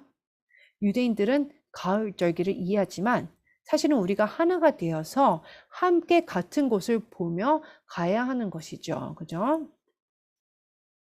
자, 지금 설명할 것은 매우 흥미로운 것입니다.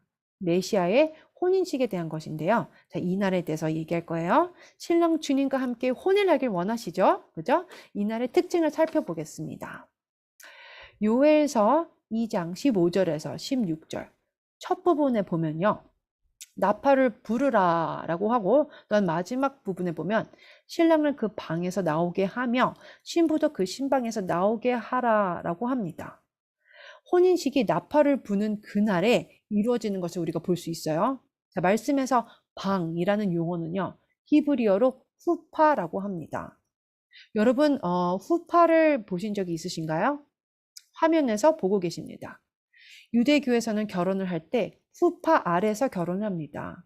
대부분의 신부들은 결혼할 때 남편의 이름을 갖게 돼요. 예레미야서 23장에 보면요. 여호와 우리의 공의라고 써 있습니다. 그런데 10장 후에 예레미야서 33장을 보면요.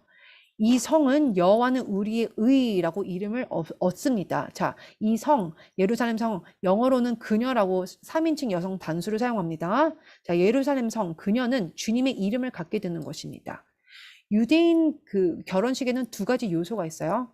히브리어로 에두신, 그것은 정혼의 권리를 얘기합니다. 그리고 두 번째로는요. 케두신, 완전한 권리라는 뜻입니다. 자, 지금 제가 말씀드리려는 것도 들으시면 놀라실 것인데요. 화면을 보시면 엘리에셀이 이삭을 위해 리브가를 찾으러 가는 그림을 보고 계십니다. 자, 그 당시에는 부모님이 보통 자녀를 위해 결혼 준비를 하죠. 일반적으로 결혼하는 젊은 총각이 신부될 자의 집에 3가지 물건을 가지고 가요. 자, 큰 돈, 또한 정혼서, 포도주를 넣는 가죽 부대를 가져갑니다.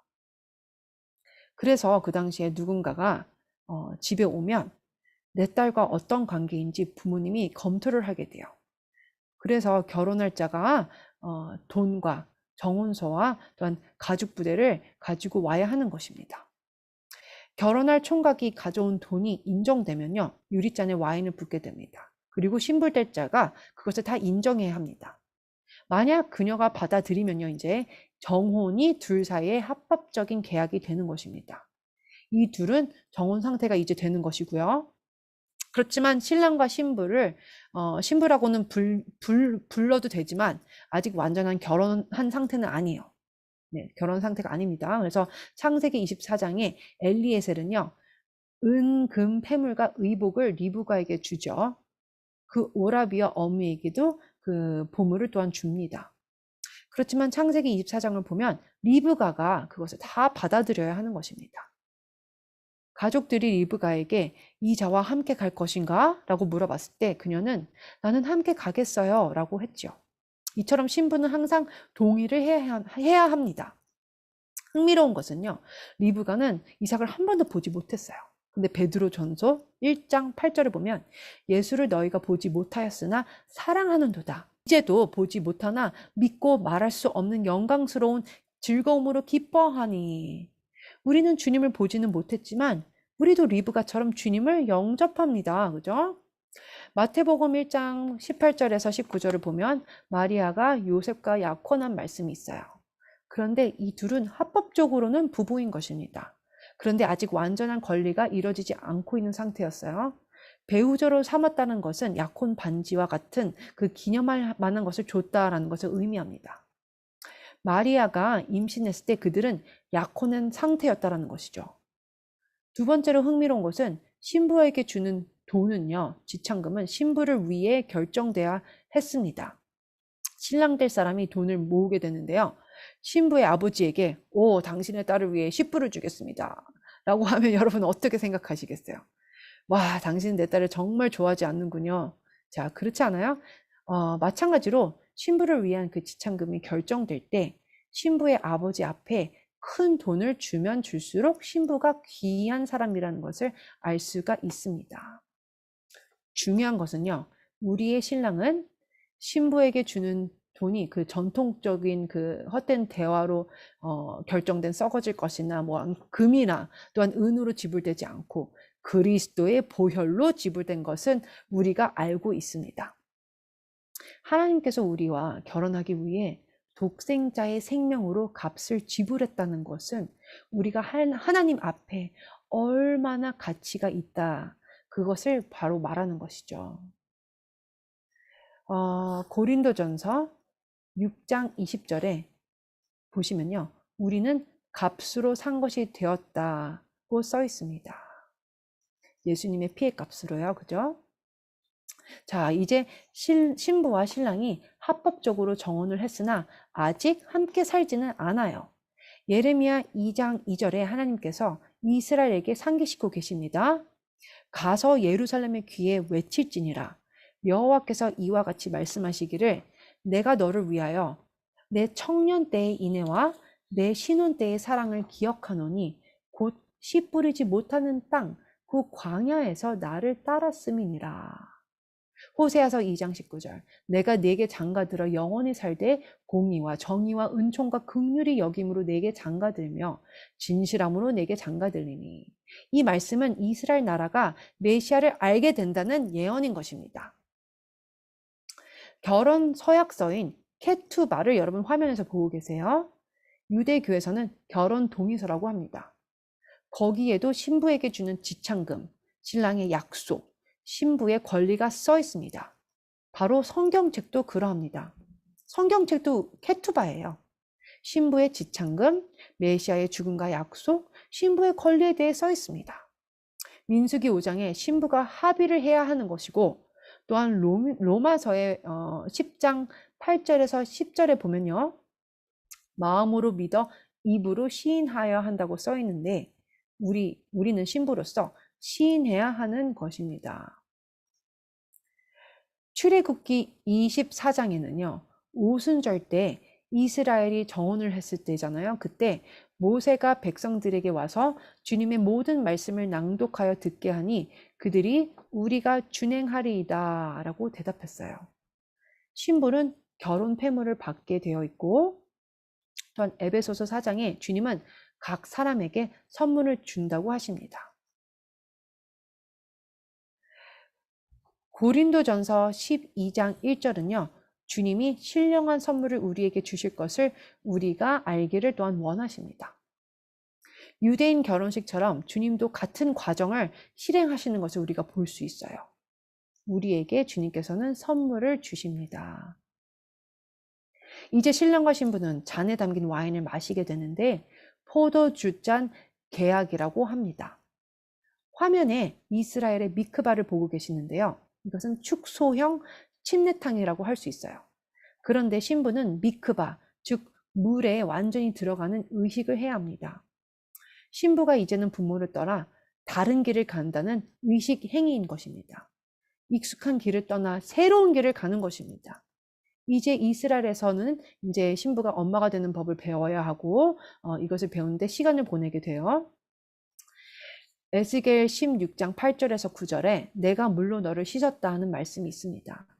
다 정리하자면 우리는 신부가 지창금을 받게 되고 이스라엘에서 이제는 엄마로서 아내로서 어떻게 살아야 하는지 배우게 됩니다. 어떻게 신랑을 기쁘게 하고 간절히 또한 신랑 오기를 기다리는 것이죠. 우리가 지금 그래야 하는 것이에요. 지금 우리가 오늘날 그래야 되는 것입니다. 어떻게 주님을 기쁘게 하는지 배우고 그의 오심을 기다려야 되는 것이죠. 포도주잔 계약 후에 신랑은 나는 아버지의 집으로 돌아가서 신부가 거할 집을 준비할 것이야 라고 말을 하게 됩니다. 예수님도 정확히 같은 말을 하셨어요. 이 거처는 신방을 말하는 것입니다. 요한복음 14장에 주님께서 너희를 위하여 거처를 예비한다 라고 하십니다. 또 다른 흥미로운 사실을 알려드리겠습니다. 유대인에게 결혼 날짜에 대해 물어본다면 그들은 저희 아버지만이 아십니다 라고 대답할 것입니다. 왜냐하면 아버지가 날짜를 정하기 때문이죠. 주님께서 이 날은 아버지만이 아신다 라고 하셨을 때 그것은 완전 전형적인 유대인의 반응인 것입니다.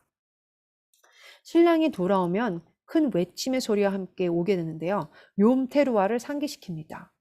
보라 신랑이로다. 자, 마태복음 25장에 보면 밤중에 큰 외침이 있어요. 보라 신랑이로다. 맞으러 나오라. 신랑이 신부를 데려가 결혼식이 성사되는 신방으로 이제 이렇게 데려갑니다. 마지막으로 초대된 모두가 결혼식 만찬을 하게 됩니다. 자, 그래서 우리가 화면에 어린 양의 혼인식 만찬을 보고 계십니다. 여러분, 구약에 없는 내용은 신약에도 없습니다. 연관된 구절을 신약에서 안 찾은 적이 저는 없어요. 심지어 비유에서도 찾습니다. 이사야 62장에 마치 청년이 처녀와 결혼함 같이 내 아들들이 너를 취하겠고 신랑이 신부를 기뻐함 같이 내 하나님이 너를 기뻐하시리라. 이 구절은 유대인 결혼 의식처럼 어린 양의 혼인잔치도 마찬가지일 것이라는 것입니다. 다 혼인잔치에 참석하고 싶으시지요? 누가복음 14장에 보면 큰 잔치가 열리게 됐는데 어떤 사람이 큰 잔치를 배설하고 많은 사람을 청하였더니 잔치할 시간에 그 청하였던 자들에게 종을 보내어 가로되 오소서 모든 것이 준비되었나이다 하매 자, 다 일치하게 사양하여. 여러분 믿어지시나요? 요한계시록 19장을 보겠습니다. 우리가 즐거워하고 크게 기뻐하며 그에게 영광을 돌리세 어린 양이 혼인 기약에 이르렀고 또한 9절에 보시면 어린 양의 혼인잔치에 청함을 받은 자들은 복이 있도다 하고 다음 화면을 보시면요.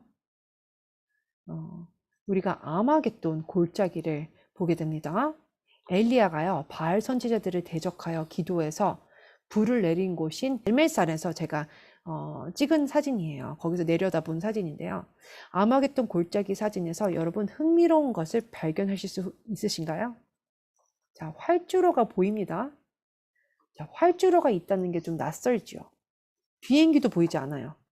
그런데 이스라엘 공군이요. 그곳 지하에 있습니다. 비행기가 그래서 지하에서 나와서 위로 날아가게 됩니다. 아마겟돈 골짜기는 정말 큰 골짜기예요. 지금 사진은 일부분이에요, 그냥. 근데 정말 거대한 곳입니다.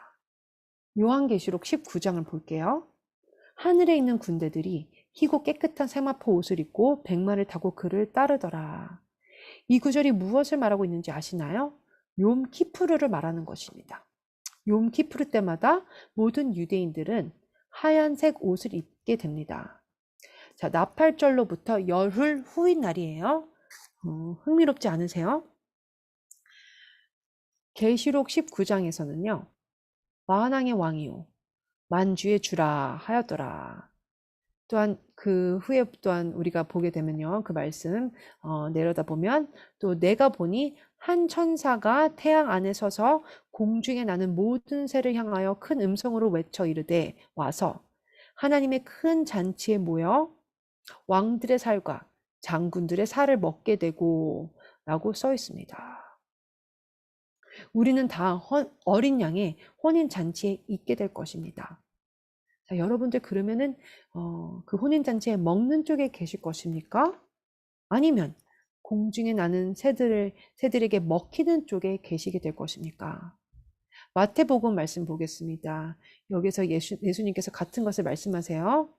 예수께서 다시 비유로 대답하여 이르시되 천국은 마치 자기 아들을 위하여 혼인잔치를 베푼 어떤 임금과 같으니 그 종들을 보내어 그 청한 사람들을 혼인잔치에 오라 하였더니 오기를 싫어하거늘. 자, 여러분들 싫어한다는 게 상상이 가세요? 이들은요 이것을 가볍게 생각하는 것입니다. 종들이 이제는 내 거리에 그 길가에 나가서 만나는 대로 혼인잔치에 청하여 오라 합니다. 종들이 길에 나가 악한 자나 선한 자나 만나는 대로 모두 데려오니 혼인잔치에 사람들이 가득한지라. 임금이 손님들을 보러 들어올세 거기서 예복을 입지 않는 한 사람을 보고. 이 비유가요 스바냐 1장에 있다는 사실을 아시나요? 스바냐 1장에 이방의 의복을 입은 자에 대해 말씀하고 계십니다. 자, 혼인잔치에 대한 좋은 예가 되는 비유입니다. 누가복음 14장에도 똑같은 비유가 나와요. 어떤 사람이 큰 잔치를 배설했는데 손님들이 다 일치하며 그 사양합니다. 그래서 종들에게 빨리 시내의 거리로 나가 강권하여 데려오라고 합니다. 자, 우리 마지막으로 하멜렉, 메시아의 대관식에 대해 말씀드릴게요. 왕의 대관식 때 주님께서 왕의 왕, 주의 주로 왕관을 쓰게 되는데요. 자, 자세히 더 말씀드릴게요. 여러분, 한라빵에 대해 들어보셨나요? 유대인들이 매 안식일 때마다 먹는 긴 빵이에요. 자, 그런데요, 대관식의 날에는 그 빵을 길쭉하게 만들지 않고 동그랗게 왕관처럼 만들게 됩니다. 유대인들은 이것을 몇천 년 동안 계속해 왔습니다. 왜냐하면 이 날이 바로 메시아가 왕의 왕, 주의 주로서 왕관을 쓰게 되는 날이기 때문입니다. 그래서 왕관의 모습처럼 한라빵을 동그랗게 만들게 되는 것이에요. 자, 상상이 되시나요? 우리가 다 그곳에서 왕이 왕관을 쓰게 되는 것을 본다고 상상해 보세요. 이것보다 더 위대한 일은 없을 것 같습니다. 쇼파르는 하나님의 심판의 보좌 앞에 오라는 외침의 소리일 뿐만 아니라 이 세상을 다스리는 하나님의 주권과 왕권을 재확인하는 소리입니다. 심판과 왕권은 항상 연결되어 있습니다. 시편 98편을 볼게요. 나팔과 호각 소리로 왕이신 여호와 앞에 즐겁게 소리칠지어다. 바다와 거기 충만한 것과 세계와 그 중에 거주하는 자는 다 외칠지어다. 여호와 앞에서 큰 물은 박수할지어다. 산악이 함께 즐겁게 노래할지어다. 그가 땅을 심판하러 임하실 것이미로다. 그가 의로 세계를 판단하시며 공평으로 그의 백성을 심판하시리로다. 자, 여러분이 아시는지 모르겠는데요. 티슈리 1월에 과거에 그 이스라엘과 유다의 왕을 즉위시키는 것은 일상적인 관습이었어요. 이 관습은 4개의 부분으로 되어 있어요. 자, 첫째로 법령을 주게 되고, 둘째로 왕이 계승 의식, 또한 셋째로 하나님께 왕을 구원하는 한호, 마지막으로 신하들이 와서 충성을 맹세합니다. 이 4가지 부분을 말씀에서 보겠습니다. 자, 첫 번째 법령을 왕이 또한 받게 되는데요. 시편 2편 6절에서 7절. 내가 나의 왕을 내 거룩한 산 시온에 세웠다 하시리로다. 내가 여호와의 명령을 전하노라. 자, 왕이 호를 갖게 됩니다. 창세기 49장에 보시면요. 홀이 유대를 떠나지 아니하며 백성들이 그에게 모이게 된다고 하는데요. 바로 휴거를 말하는 것입니다. 히브리서 1장 8절은요. 왕의 공평한 규에 대해 말하고 있습니다. 예수님은 선지자로서 오셨고 대제사장으로서 부활하셨고 왕의 왕으로 오시게 됩니다. 두 번째 부분, 왕의 계승 의식은 기름 부음과 관련이 있습니다. 사무엘하 5장 3절에 보면 다윗을 이스라엘 왕으로 기름을 부으게 되죠. 열왕기상 1장에는요. 솔로몬에게 또한 기름을 붓습니다. 백성들이 나팔을 불고 왕을 구원하소서, 자 왕께 만세라고 외치고 모든 자들이 크게 즐거움으로 온 도성이 울리게 됩니다. 이 모든 것이 왕의 즉위식에 있게 되는 것입니다. 요한계시록 4장, 2일 후에 내가 보니 하늘에 열린 문이 있는데, 자 문이 열리게 되는 것과 관련된 것이 뭐라고 했죠? 욤테루아라고 했어요. 내가 들은 바 처음에 내게 말하던 나팔 소리 같은 그 음성이 가로되 이리로 올라오라. 내가 곧 성령에 감동하였더니 보라 하늘에 보좌를 베풀었고 그 보좌 위에 앉으신 이가 있는데, 자 이게 바로 왕의 즉위식입니다. 무지개가 있어 보좌에 둘렸는데 또 보좌에 둘려 24보좌들이 있고, 자 9절에 보면요. 그 생물들이 영광과 존귀와 감사를 보좌에 앉으사 세세토록 사시는 이에게 돌릴 때에 24장로들이 보좌에 앉으신 이 앞에 엎드려 세세토록 사시는 이에게 경배하고 자기의 면류관을 보좌 앞에 던지며, 자, 이 구절들은 욤테루아 용어들과 다 관련이 있는 것입니다. 자, 그런 다음에는요, 왕을 향한 환호가 있게 됩니다. 열왕기상 1장에 제사장 사독과 선지자 나단이 이스라엘 왕에게 기름을 부으고 뿔 나팔을 불고 모두들 하나님이 왕을 구원하셨다 크게 외칩니다. 열왕기 11장에도 왕에게 기름을 붓고 무리가 박수하며 하나님이 왕을 구원하셨다. 한국 번역으로는 왕께 만세라고 환호합니다. 마치 욤테루아 예배 드릴 때랑 비슷합니다. 손뼉을 치며 찬양하지요. 우리는 드레스 리허설을 하면서 준비하는 것입니다. 말씀 구조들을 보면서 나팔절을 위한 드레스 리허설 드림을 우리가 알 수가 있어요. 자, 마지막으로 왕께 충성을 맹세하게 되는데요. 시편 50편 4절. 하나님이 그 백성을 판단하시려고 윗 하늘과 아래 땅에 반포하여, 바로 욤테루아에 대한 말씀입니다. 시편 47편은요 또한 대관식의 노래로 알려져 있습니다. 이 노래는 왕의 대관식 때 아마도 앞으로 부르게 될 것입니다. 너희 만민들아 손바닥을 치고, 자 메시아께 나아갈 때요 모두도 손바닥을 치는 것이 다 상상이 되시나요? 즐거운 소리로 하나님께 외칠지어다. 승리의 소리로 하나님께 외쳐라. 지존하신 여호와는 어미하시고 그는 위대하신 왕이시로다. 이 말씀에서 왕의 대관식을 보게 됩니다. 왕에게 법령이 주어지고 백성들이 환호합니다. 5절에는 외치는 소리와 나팔 소리가 나옵니다. 하나님이 즐거이 부르시는 중에 그 외침에 올라가시며 여호와께서 나팔 소리 중에 올라가시도다. 찬양하라, 하나님을 찬양하라. 찬양하라, 우리 왕을 찬양하라. 하나님은 온 땅의 왕이심이라. 지혜의 시로 찬양할지어다. 여러분들 기쁨의 외침과 찬양하는 소리를 보고 계시지요? 이 모든 것이 나팔절과 연관이 있는 것입니다. 8절은 왕의 계승 의식으로 보좌에 또한 왕이 앉으십니다. 하나님이 열방을 치리하시며 하나님이 그 거룩한 보좌에 앉으셨도다. 9절은 또한 예수아를 믿는 자들이 임재 앞에 모이게 되는 것입니다. 열방의 방백들이 모이며 아브라함의 하나님의 백성이 되도다. 세상의 모든 방패는 여호와의 것이며 저는 지존하시도다.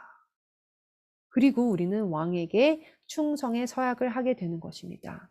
시편 50편 4절. 하나님이 그 백성을 판단하시려고 윗 하늘과 아래 땅에 반포하여 이르시되 나의 성도를 내 앞에 모으라. 시편 102편 3절. 주께서 일어나사 시온을 긍휼히 여기시리니 지금은 그를 긍휼히 여기실 때라.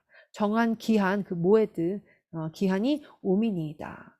자, 정한 기한은 모에드라고 하며 절기를 뜻하는 것이죠. 신성한 약속이며 또한 말씀을 통해 우리가요 절기와 정렬하고 있다라는 것을 알 수 있습니다. 시편 102편을 우리가 또한 계속 보시면요. 16절에 대저 여호와께서 시온을 건설하시고 그 영광 중에 나타나셨습니다. 여호와께서 빈궁한 자의 기도를 돌아보시며 저희 기도를 멸시치 아니하셨도다. 이 일이 장래 세대를 위하여 기록되리니 히브리어로 이것은 마지막 세대를 말하는 것입니다. 그래서 이 말씀은 우리에게 쓰여진 말씀입니다. 마지막 말씀은 요한계시록 19장 11절에서 16절이에요. 화면의 사진을 보시면서 말씀을 들어보세요. 또 내가 하늘이 열린 것을 보니 보라 백마와 그것을 탄 자가 있으니 그 이름은 충신과 진실이라. 그가 공의로 싸우더라. 심판하며 싸우더라. 그 눈은 불꽃 같고 그 머리에는 많은 관들이 있고 벌써 왕의 계승식을 한 것입니다. 주님은 다시 오십니다. 또 이름 쓴 것 하나가 있으니 자기밖에 아는 자가 없고 또 그가 피 뿌린 옷을 입었는데 이것은요 욤키푸르를 말하는 것입니다. 여기에서 욤키푸르는 벌써 일어난 것이에요. 그 이름은 하나님의 말씀이라 칭하더라. 하늘에 있는 군대들이 희고 깨끗한 세마포 옷을 입고 백마를 타고 그를 따르더라. 이들은 벌써 욤키푸르를 지켰기 때문입니다. 그래서 흰 옷으로 입고 있어요. 욤키푸르 때 흰 옷을 입고 있기 때문입니다. 15절에 보시면요. 그의 입에서 예리한 검이 나오니 그것으로 만국을 치겠고 친히 그들을 철장으로 다스리며 또 친히 하나님 곧 전능하신 이의 맹렬한 진노의 포도주 틀을 밟겠고 그 옷과 그 다리에 이름을 쓴 것이 있으니 만왕의 왕이요 만주의 주라 하였더라. 자, 짧은 시간에 많은 것들을 배웠는데 어떠셨나요? 여러분께 나팔절에 대한 개요를 드리고 싶었습니다. 알려드리고 싶었어요. 오늘 함께한 것들이 나팔절에 일어나는 것을 여러분이 또한 함께하면서 알 수가 있습니다. 감사드립니다.